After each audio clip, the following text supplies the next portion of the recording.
Hello! You already save a lot of money every year thanks to our videos, so save on car parts too. Buy them on the Mr. Auto app. Shipping is free.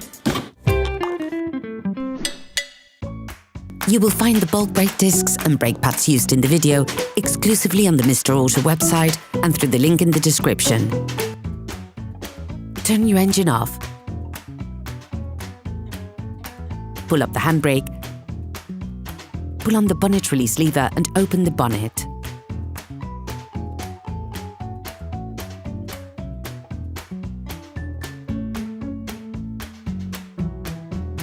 Open the brake fluid reservoir. In order to change the brake discs and brake pads on your vehicle, you will have to raise the front of the car and take off the wheels. This will provide you with full access to the brake discs. Loosen the stud bolts on the front wheels, raise the front of the vehicle and put it in the two-axle stands. We strongly suggest watching the tutorial, raising your vehicle safely before carrying out this step.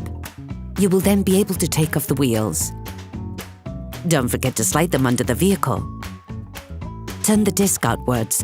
This will facilitate the process. Insert a flathead screwdriver to the outer extremity of the oblong hole located on the front of the brake caliper. Lift it off using the screwdriver as the lever by pulling it towards you. Don't hesitate to push the screwdriver further in once the space between the pad and the caliper allows. Ensure that you have pushed the piston in as far as possible before moving on to the next operation. Using a 13mm spanner, loosen the upper caliper mounting bolt. You can use a hammer to help you. Do the same with the lower caliper mounting bolt. Using a socket wrench and a 13mm socket, unscrew the upper caliper mounting bolt. Sometimes you have to stop the lock nut from turning by holding it with your fingers or with a 15mm spanner. Do the same with the lower caliper mounting bolt. Tip: attach a piece of electrical cable or a piece of string to one of the coils on the suspension spring. To avoid damaging the brake hose, attach it to the suspension using the cable you have already attached.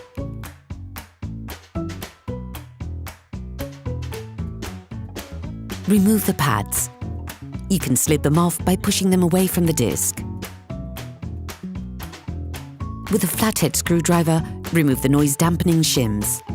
Using a T-handle wrench and a 15mm socket, loosen both screws that fasten the brake caliper mount. Depending on the state of the nuts on the brake caliper mount, it may be necessary to use a hammer to loosen them. Remove the brake caliper mount. Using a T40 torque socket, release the two holding screws on the disc.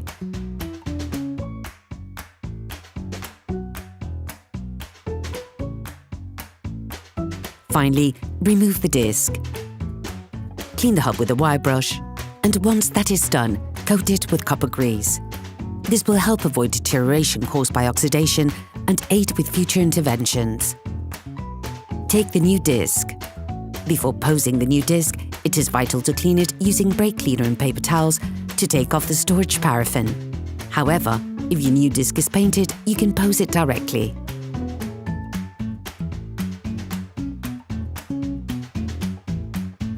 Place the new disc onto the hub and rescrew the two fastening screws by hand as much as possible.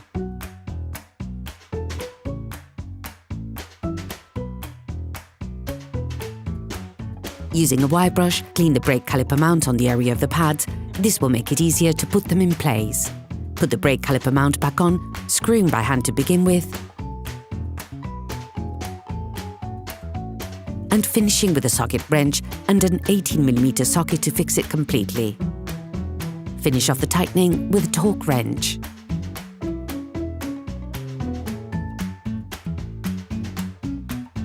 Assemble the new noise dampening shims provided in the brake pad kit.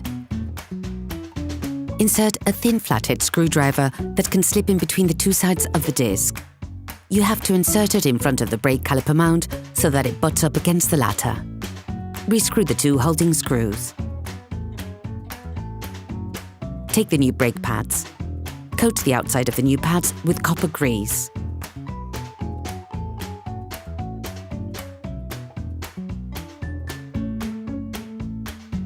Insert the new pads into the caliper mount, sliding them into place.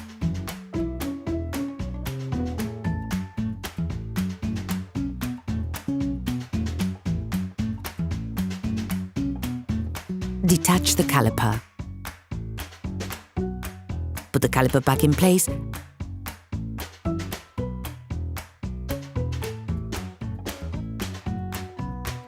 and screw in the caliper mounting bolts.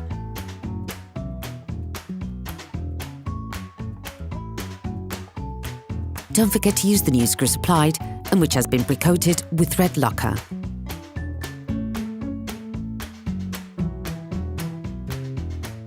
Finish off the tightening with a torque wrench.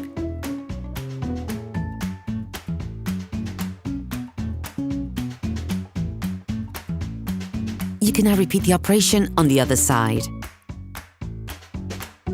Put the wheels of your vehicle back on and lower it to the ground.